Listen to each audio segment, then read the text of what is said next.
Good morning. Today is Tuesday.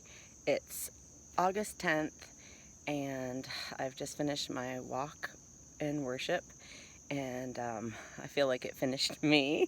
It was a tough one again. I only went a mile and a half, but I praise God I was out there, right? I am not, trying to make sure I religiously hit 2 miles or more. I'm trying to be just real consistent and disciplined for showing up. And so I'm celebrating that again today, and I hope you can as well. I pray that these talks aren't just something that you listen to and give me a little pat on the back. I don't want that. I want them to encourage you to get out there and do what you can.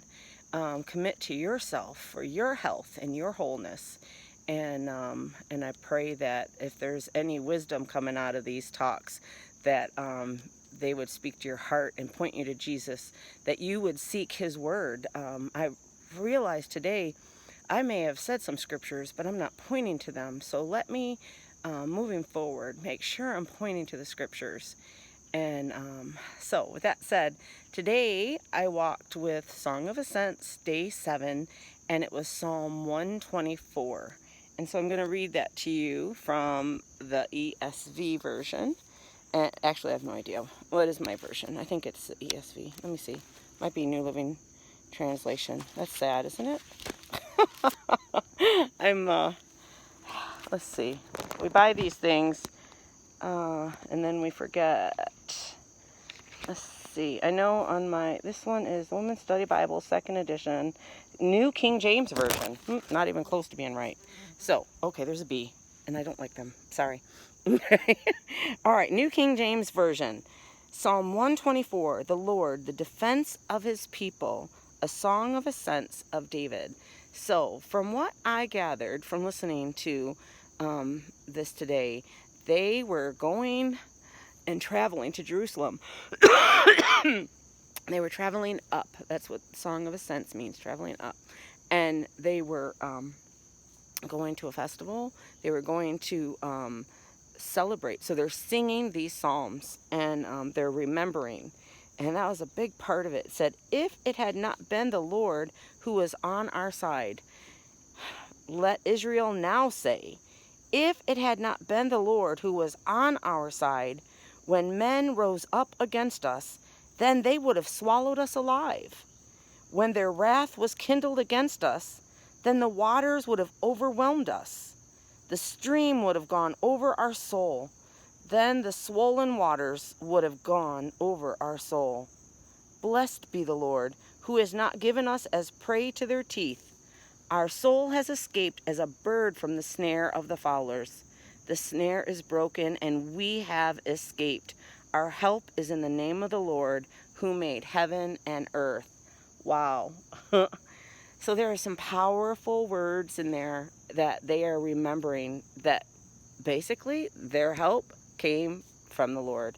And so she challenged us as we were walking to remember where our help had come from and those instances. So I turned off the music, the noise, her talking. I turned it off, and I just listened, and I remembered, and I just gave praise for the fact that God had moved me in so many ways to point to Him.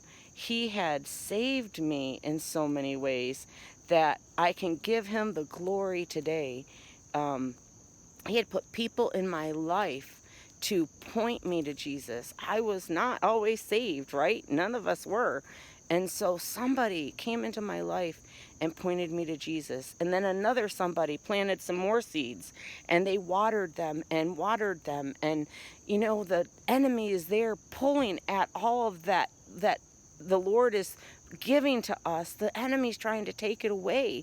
And so the stuff that made it through into the foundation, into the soil, the stuff that was able to grow was God's holy word that stuck inside of me. And I can tell you today that my help comes from the Lord. And if it had not been for Him, I would have been swallowed up by my enemies. Now, mind you, there may be times where we think we are being swallowed up by our enemies alive today, right now.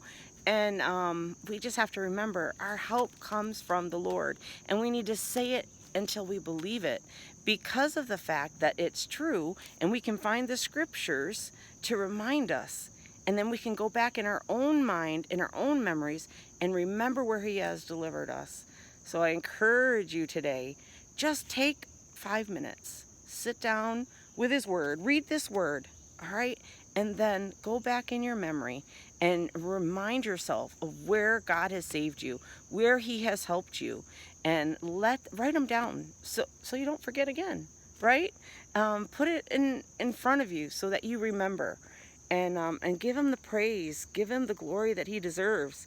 He is the King. He is the Lord, the creator of heaven and earth, and needs to be praised, deserves it all. So I just thank you for listening. I pray that you would give me some comments. Not, Lisa, good job. I want to hear how you're being changed, how you're being motivated to move and to worship. In Jesus' holy name, amen.